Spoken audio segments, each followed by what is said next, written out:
Hey everyone, I'm Jessica Christie. I'm a registered social worker and therapist, and today I wanted to talk about being the faulty family member, or feeling like the failure in the family or the black sheep.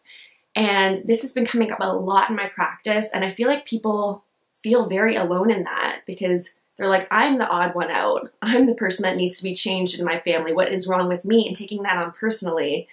And I'm here to kind of bring in a community and show that this is a very common theme, and kind of explaining why this may occur and why we attach our personal identity to feeling like the family failure, when in reality, it's just because we didn't have a decision or a choice in a lot of the things that influenced us growing up and a lot of the things that we chose to take on personally. This is the life that your parents chose for you.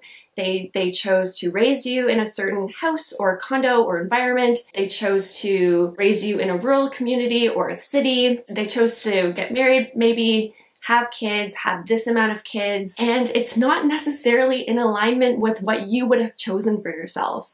Maybe you would have preferred growing up in a city because you felt really alone being in a little town and there weren't enough people to connect with. Or maybe you would have preferred not being an only child, but your parents decided that that was best for you because, you know, they wanted to give you all the love and attention. And there's so many things that we can kind of judge our parents for, and this video is not necessarily about that. We can feel that resentment and anger and allow that to be there because of the hardships that we've had growing up. But to know that we are not the sum of our parents' choices.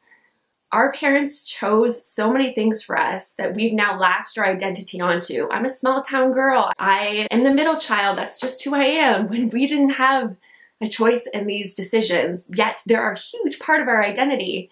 And to kind of sit back and go, do I really want to identify as that? Is that the defining part of my personality and my characteristics of what makes me unique and powerful and inherently worthy? Letting that sink in and seeing what comes up for yourself. Challenging the thoughts that say, I am this way, or there's something wrong with me, there's something that needs to be fixed.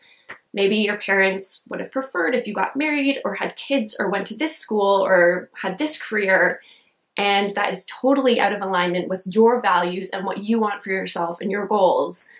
And you're made to feel inferior because of that. You're made to feel like there's something wrong with you.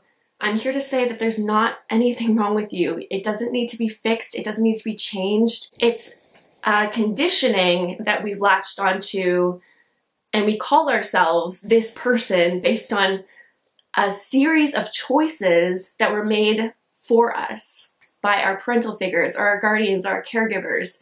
And then we can get into this territory where they made choices based on their parents and their parents' parents.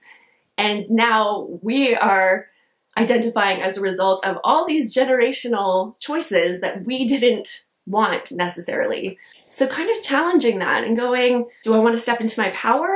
Or do I want to continue identifying in a way where I feel like there's something wrong with me, or like I just cannot be the person sitting at the dinner table anymore with my family and just wondering, how could I be better? Or what could I do to be fixed?